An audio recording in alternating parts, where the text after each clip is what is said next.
You're listening to the Monocle Daily, first broadcast on the 18th of September, 2025 on Monocle Radio.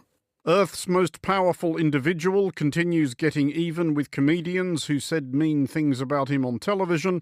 Protests in France, yes, we know, but bear with us, they're really quite big. And has AI taken another step towards rendering us all unnecessary? I'm Andrew Muller. The Monocle Daily starts now.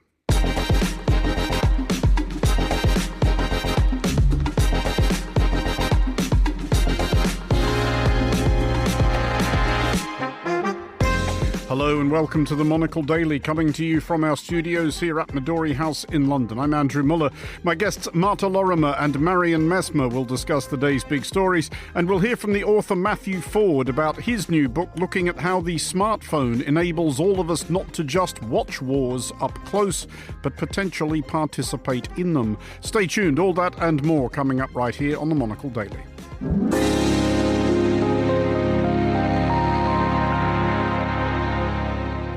This is the Monocle Daily. I'm Andrew Muller, and I am joined today by Marian Messmer, Senior Research Fellow in International Security at Chatham House, and Marta Lorimer, Lecturer in Politics at Cardiff University. Hello to you both. Hello.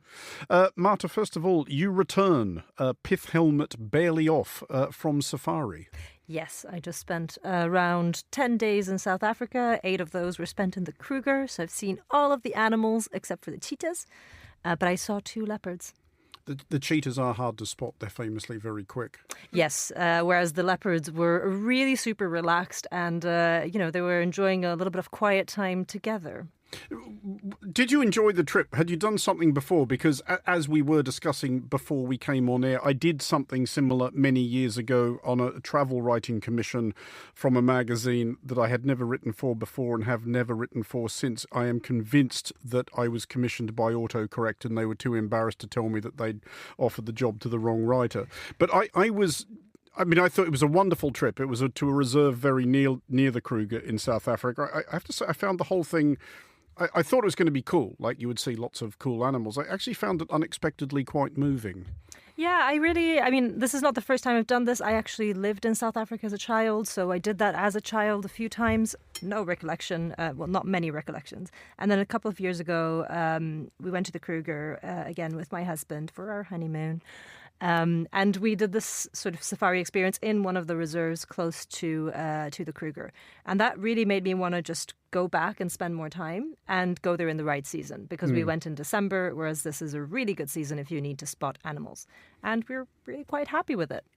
Marian, you are shortly going to Germany where there will be fewer leopards. Fewer leopards, I hope. But I can't remember if I mentioned this before, but there's a monkey sanctuary near where I grew up. You had not mentioned the monkey sanctuary near where you grow up. Yeah, please go on. Well, it's a really cute concept. Though I feel like these days the monkeys probably steal smartphones, so maybe you have to be a bit careful. But you can basically go. It's this hill. They call it a mountain. It's not really a mountain, but it's essentially this hilly area that's very foresty. And they have a whole bunch of monkeys there that are very used to people. And so you can go, people tend to go with small kids. That's probably last context I went in, where you then buy a lot of unseasoned popcorn, which has the double effect that it's healthy for the monkeys and the kids don't snack on it. And then the idea is that the kids can go around and feed the monkeys. And because they are so used to seeing people, they really come up very close and pick popcorn out of your hand and that sort of thing. So it's very sweet. Well, sticking with the subject perhaps of screeching unruly creatures flinging stuff at each other, we will start in the United States and with the determination of the administration of President Donald Trump to address the terrible menace of late-night television show hosts taking wry sidelong looks at the day's news. Like Stephen Colbert before him, Jimmy Kimmel has now been hounded out of a job. His show on Disney-owned ABC suspended indefinitely after Kimmel made extremely mild satirical sport not of last week's murder of conservative influencer Charlie Kirk, but certain reactions to it. Apparently not satisfied with being able to mount Kimmel's head on his wall alongside Colbert's, Trump has declared that Jimmy Fallon and Seth Meyers are next. Marta, is this all basically as simple as Trump wanting to get even with the cool kids who made fun of him? Yes, one has to wonder whether he does have a sense of humor or whether his problem is that he doesn't understand that these things are meant to be fun.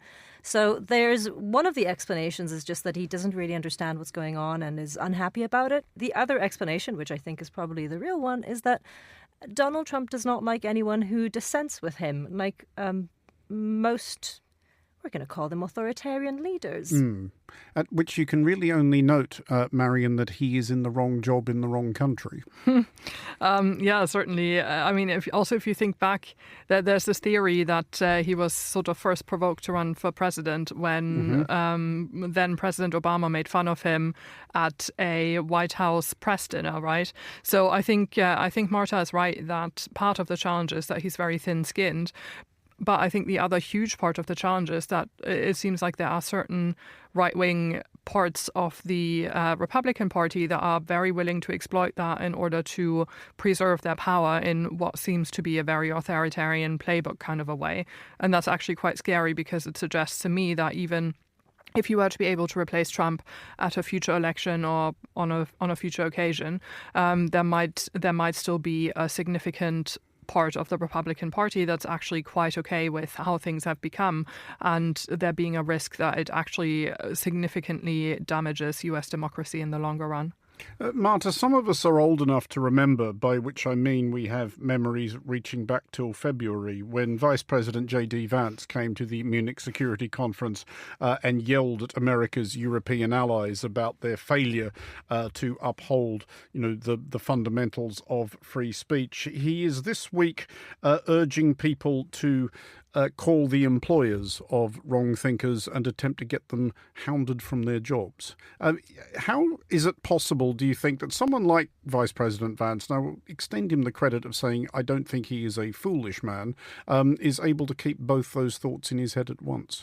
My understanding of the let's call it the average free speech advocate is that the average free speech advocate thinks that free speech is most of the time his speech. Not really free speech in general. This has become part of a broader culture war waged particularly by the right around anyone who dissents with them. So they'll start saying things like, oh yeah, we are defenders of free speech, and free speech means being able to say anything that is not politically correct.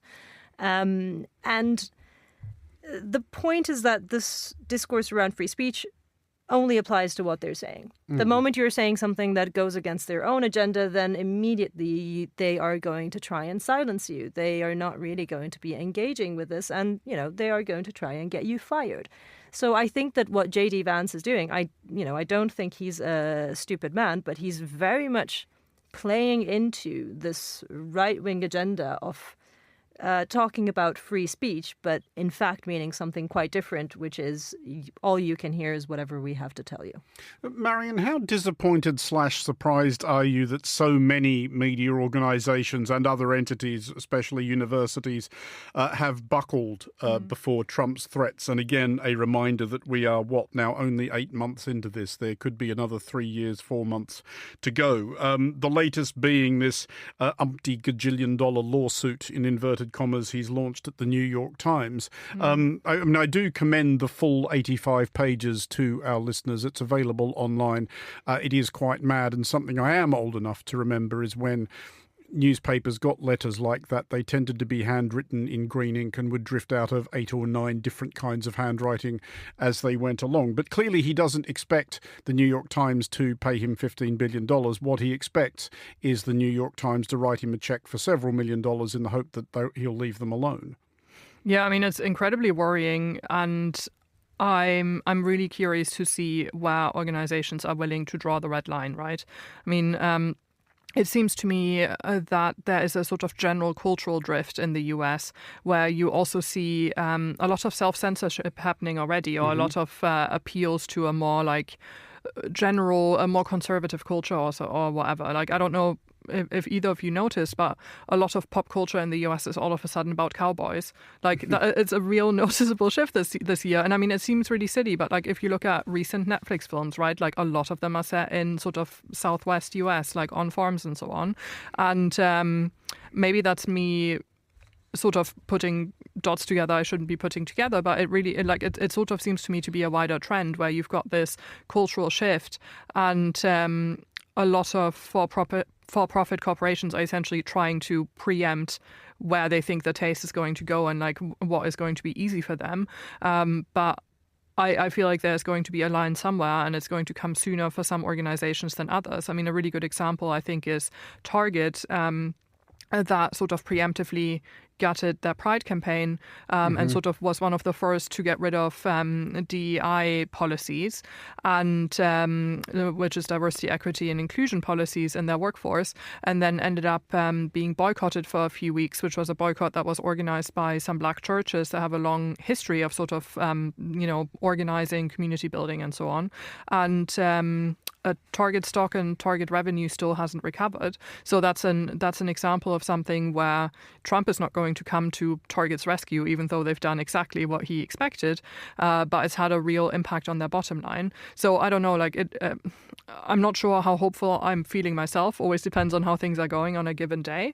But there are some really interesting sort of protest movements in the US, and I'm really curious to see how things are going to shape out over the next 3 and a bit years.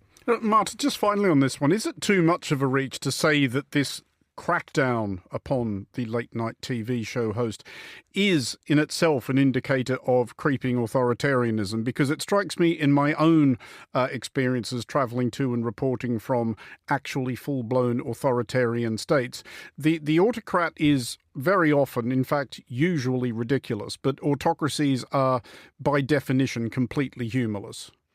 You know what? I am actually old enough to remember. I'm old enough to remember Silvio Berlusconi and the thing that we call the Bulgarian edict in Italian. When from Bulgaria, he said that an Italian journalist, Luttazzi, should basically be taken off TV. Guess what happened? Luttazzi was taken off TV.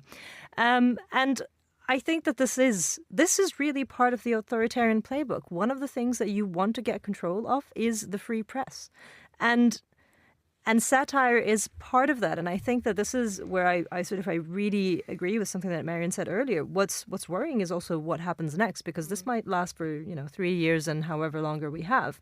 But undoing what has been done by an authoritarian leader can take a huge amount of time, and it's very, very, very difficult to do. So I have a colleague who's recently published a book on it. I can't remember the title of the book, but I remember the name of the authors. It's Ben Stanley and Stanley Bill.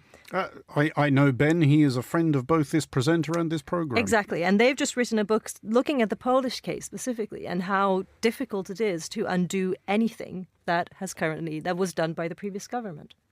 Well, here in London, work is continuing in several boroughs at the taxpayers' expense to clean off St George's crosses sprayed upon homes and businesses by English patriots acting at the encouragement of an African immigrant to the United States.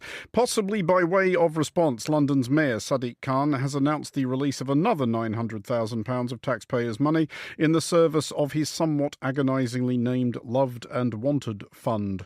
15 grants of up to 60 grand each to civil society organisations to, it says here, bring Londoners together and support them to take part fully in community and city life. I think we're all foreigners at this table. Marion, do you now feel more loved and wanted? I mean, I watched the video a few days ago, and it is a bit cringe, but also at a time when everything is so bleak, I thought it was really sweet. This is the video of Sadiq Khan and a poem. That's right, yeah. It's like very sort of saccharine images of Londoners getting along, various like cultural festivals and so on. And then there's like a poem about belonging, what it means in London on top of it.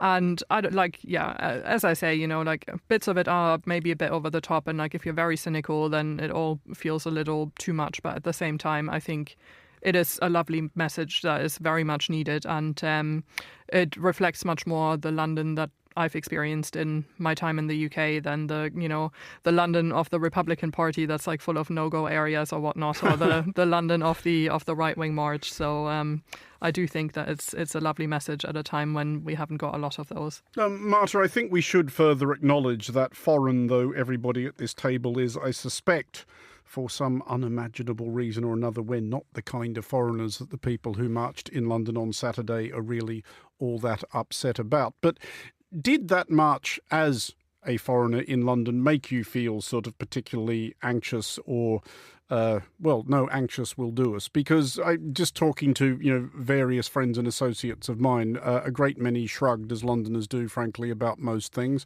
But some did confess that they were discomforted by it. And there has been a lot of chat where I live in London, because we were one of the neighbourhoods in which council workers have been obliged to spend the last few days scraping stuff off people's walls.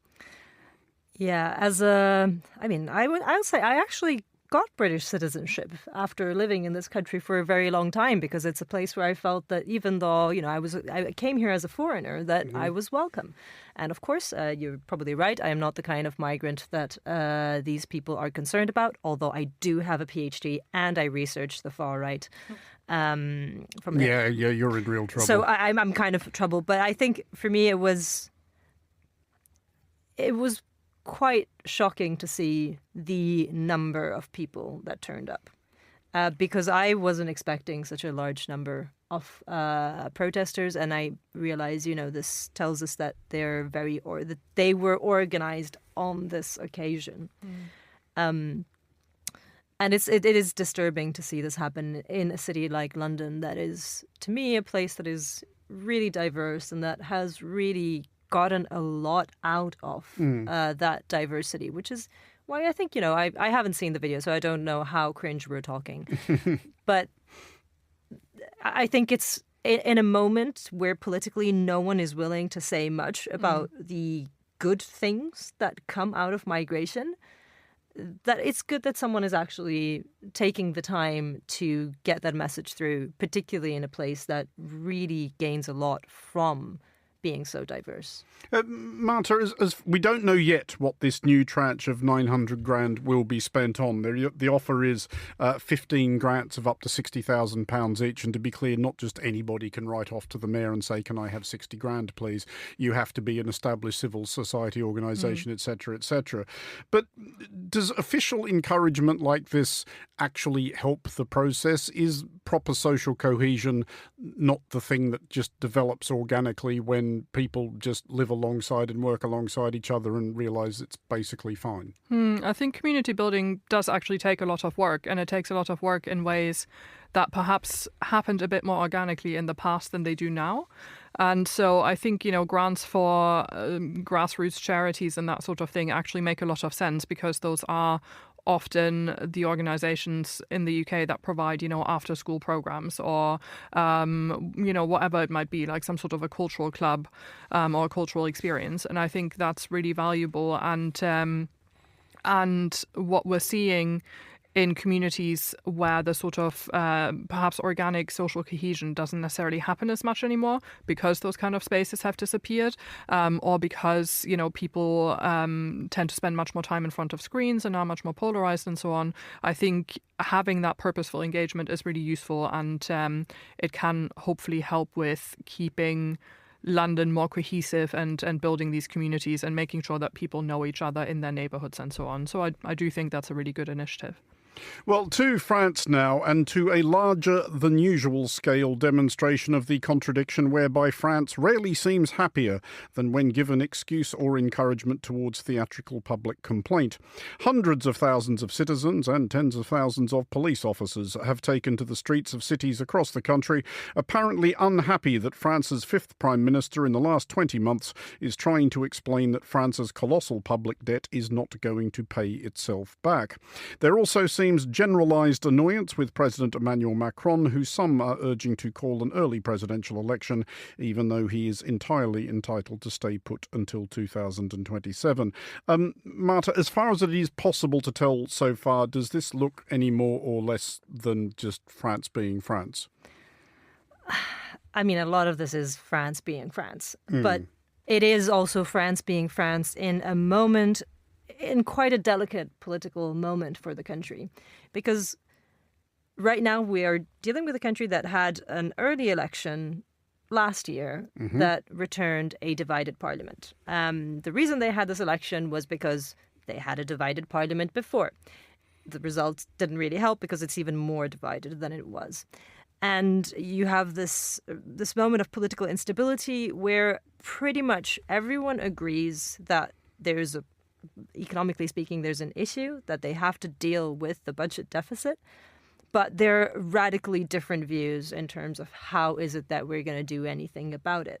And this is really where this contestation comes in, because the people who are protesting in the streets, for a lot of them, the problem is that they feel that they are paying for that deficit, that they're not much better off, and that it should really be, corporations paying, that they shouldn't be paying more taxes. They've already got enough problems.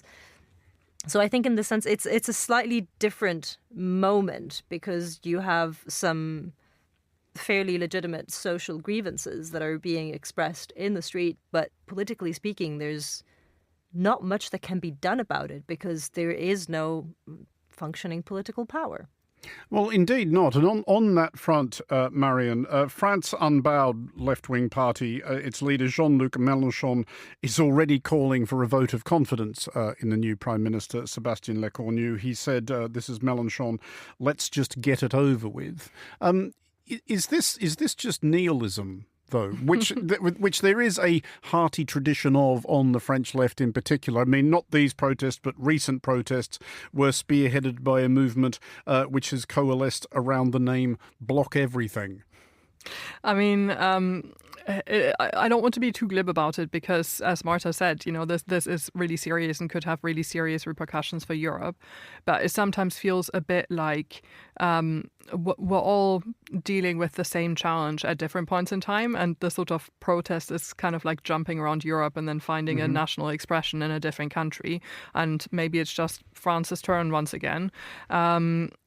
So in that sense, I don't really know to what extent it's a real grievance among the politicians, to what extent it's just an expression of trying to improve one's own party position in all of this jockeying.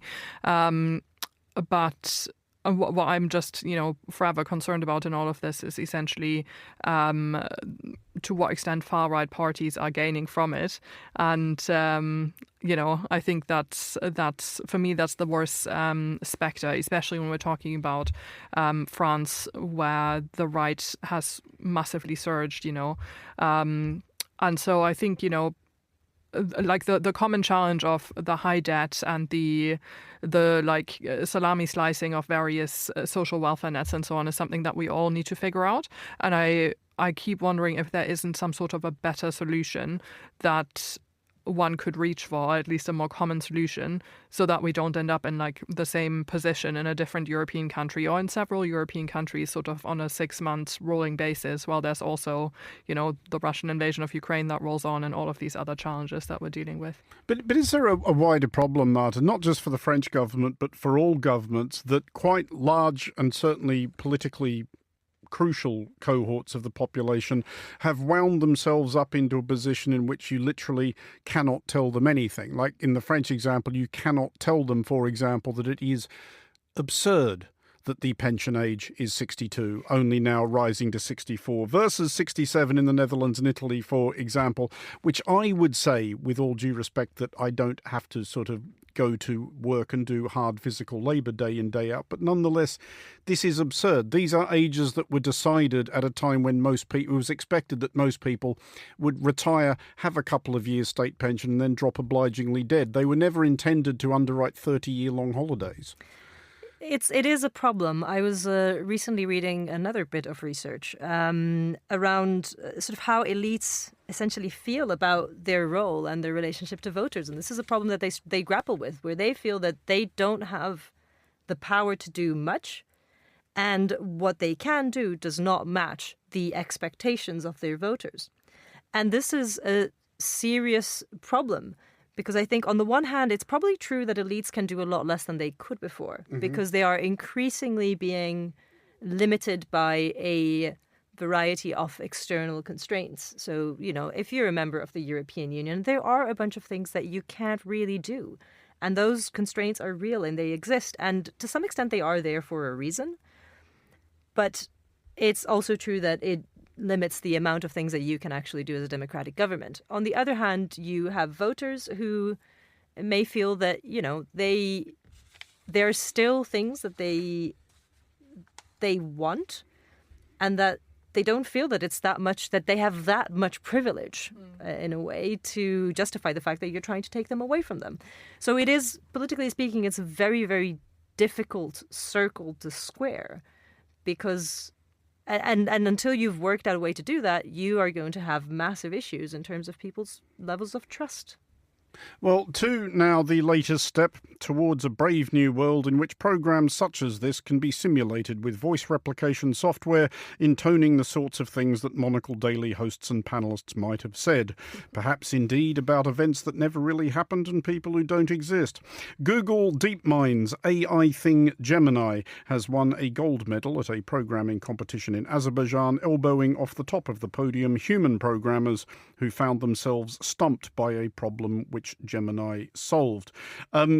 Marion, people who get excited about this sort of stuff are comparing this to Deep Blue, the chess program beating Garry Kasparov back in 1997. How excited are you about this? I personally am not excited about this in the least, I'm afraid. I'm such an AI skeptic and hater. And for that reason, I don't know enough about programming to be able to assess this exact achievement.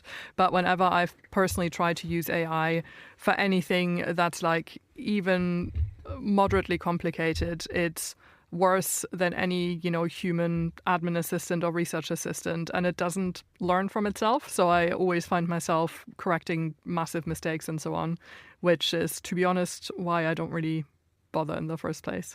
Marta, just before the mics went live, you did share with us a scorching hot Google tip, which is if you search anything on Google and then add -AI to it, you will not get those annoying and frequently inaccurate AI overviews at the top of your search, which I can already see is going to be life-changing, so thank you for that. You're welcome. But have you so far actually found it useful for anything? Because so far I have only found Gemini useful, for example, for designing a logo for my fantasy NFL team. Well, I found it useful because I've written a paper on AI, so that's a research output for me. No, seriously, I think I haven't really worked out a way to integrate AI into my workflow, because the one thing I really wish AI was able to do is work out if my students have used AI. And that it cannot do. But this afternoon, I was working on something, and I logged on to ChatGPT, wrote a beautiful prompt, because I had to ask ChatGPT to write a paragraph on how I could use ChatGPT to do a bit of research. And it wrote a very, very nice paragraph that I will be reworking. But I have to say, in that case, it was something that was quite useful, because I had a very clear sense of the process that needed to be followed. I just was missing a few gaps. But genuine follow-up to that, because this is what puts me off using it as any sort of assistant in that respect. Well, there's partly just my own, ingrained Luddism, basic professional pride, but also I would get to the point of just thinking it's quicker just to do this myself. In this case, it wasn't. Precisely because there's a part of it that was sort of slightly technical, and I almost wanted to see if I had a sense of the process. I wanted to see if ChatGPT would have written it the same way. And it did, which gives me some sort of confidence that this might work. And now what I'm going to do next is I'm going to go and read a couple of papers that have used similar processes in terms of using AI in research, and sort of draw from those and make sure that this actually makes sense. So for me, it was almost useful in terms of having a second sense check. But this is genuinely the first time I found it useful. The previous time I'd used ChatGPT, I asked it to format a bibliography for me, and it managed to do that incorrectly. Excellent. Marion, even speaking as a fellow AI skeptic, I think we should acknowledge that we are in the very, very early stages of what this thing is and what it might yet become. Have you had even any glimmers of how it might actually be useful in your work?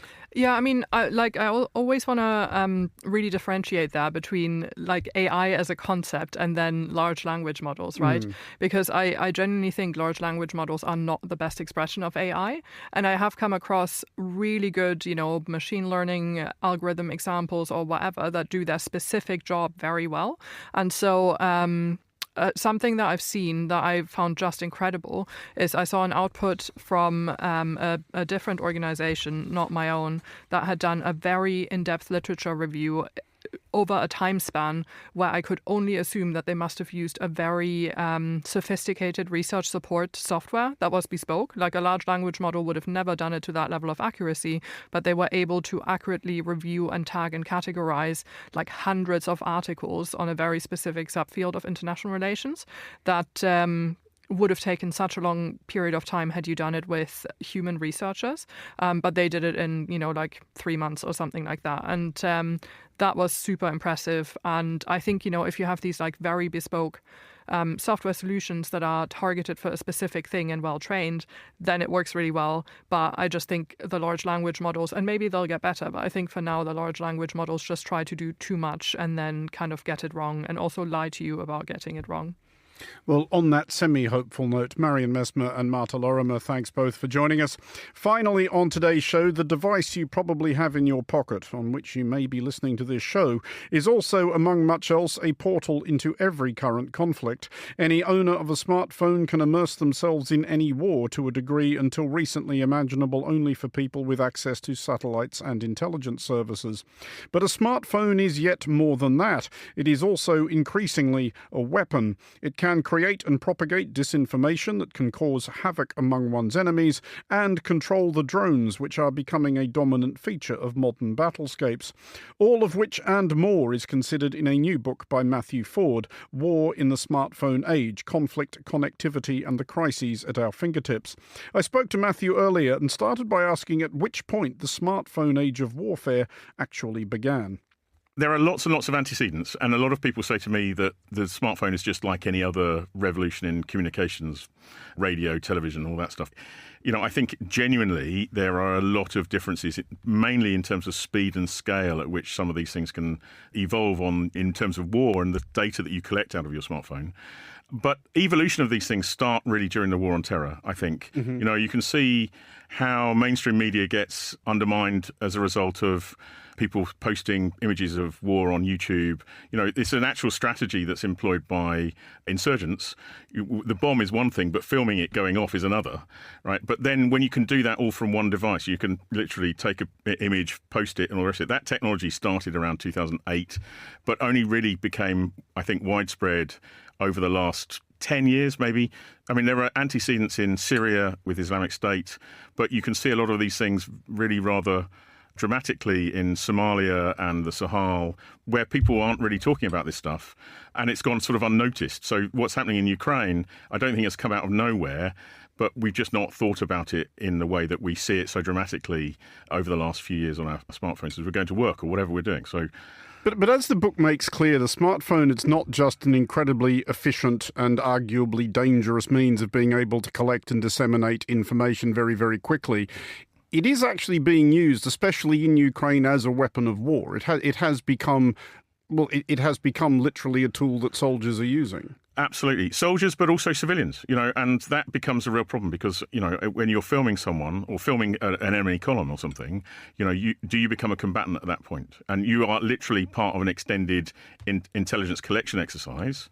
And the information you provide can be fused at a brigade headquarters with all other sources of intelligence. And then you can, whatever you're filming can be targeted. So the device's mundanity, I think, is the thing that makes it so very interesting as a device to study, because we just don't think about it. We don't realise how embedded our lives are on our smartphones.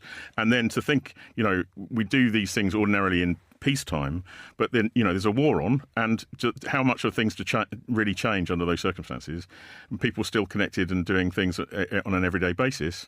And of course, soldiers are told not to take smartphones with them. But, when communications fail, and, they regularly do, you need something as a backup device to be able to communicate with your commanding officers, and even if you step away from the front line, of course, then, you get on the phone, talk to your family, watch films, play games, and all that stuff. So it's an integral part, I think, of just how people live in a war zone. I don't think that's that's just really obvious as a result. You can see that very clearly in Ukraine. Has anybody made any strides, do you think, though, in being able to steer people or educate people towards, and we're going back to the idea of the spectator at this point, as to what is verifiable footage? Because the astonishing amounts of rubbish that get deposited, whether deliberately or inadvertently on your smartphone, do not necessarily help anybody's understanding of anything. We've seen, the reductio ad absurdum of actual video game footage being disseminated and believed as genuine frontline verite. Yeah. I mean, real experts, people who are studying this a lot, have to compete with social media influencers for, there's someone making something up, they've got open source intelligence in their handle on social media, and the next thing you know is you're having someone who really has spent a lot of time studying things, an expert, in competition with someone who absolutely has no idea whatsoever. And of course the expert is drowned out, and that relationship is entirely flattened. And the things that go viral are the things that are clickbait, things that look pretty, exactly the armor footage of video game where there's nothing, you can't substantiate anything. And I think actually tracing that forensically on an everyday, but that's almost impossible to do. And you need to really have a good sense as to what sources of information. You almost need to be an intelligence analyst, to be honest, to do it properly, I think. But in my book, I kind of just say, well, how did I go about trying to make sense of stuff? And that's why I pulled a team of people together to try and do some experimental work to understand what could be done as an ordinary person. And that was a very, very instructive, but it does take time and effort. And given the way social media works, good luck in actually cutting through all of that. That's basically the problem for people like me and others I know. Well, which prompts the question of how do you see this evolving? Are we just going to get bombarded with more and more images of warfare which may be accurate, may not be accurate? Or do you nurture any hope that there will be a backlash against this and people will eventually retreat to more reliable and verified sources of information, even though the information they may receive from those sources takes a bit more time to get to them and is possibly a lot more complicated and difficult to understand? That's a very good question. I kind of worry that we're actually locked into the social media framing for all things to do with war. We're going to, we keep getting lots and lots of odd images. One I saw the other day was someone playing a saxophone whilst they were being recorded on a smartphone, two people in front of them recording a missile attack into Israel at night. And it was just surreal. I mean, is that AI generated? Is that real? I mean, I've got no idea. Content generation can work so quickly. I think we kind of get locked into a hall of mirrors, into the prison that's social media. The obvious way to solve some of these things is sort of reform Section 230, the clause in the US Communications Act, and then treat social media platforms like they're publishers rather than just places where you can write any old crap, which is what most people, it seems to me, do on social media, including me, I might add.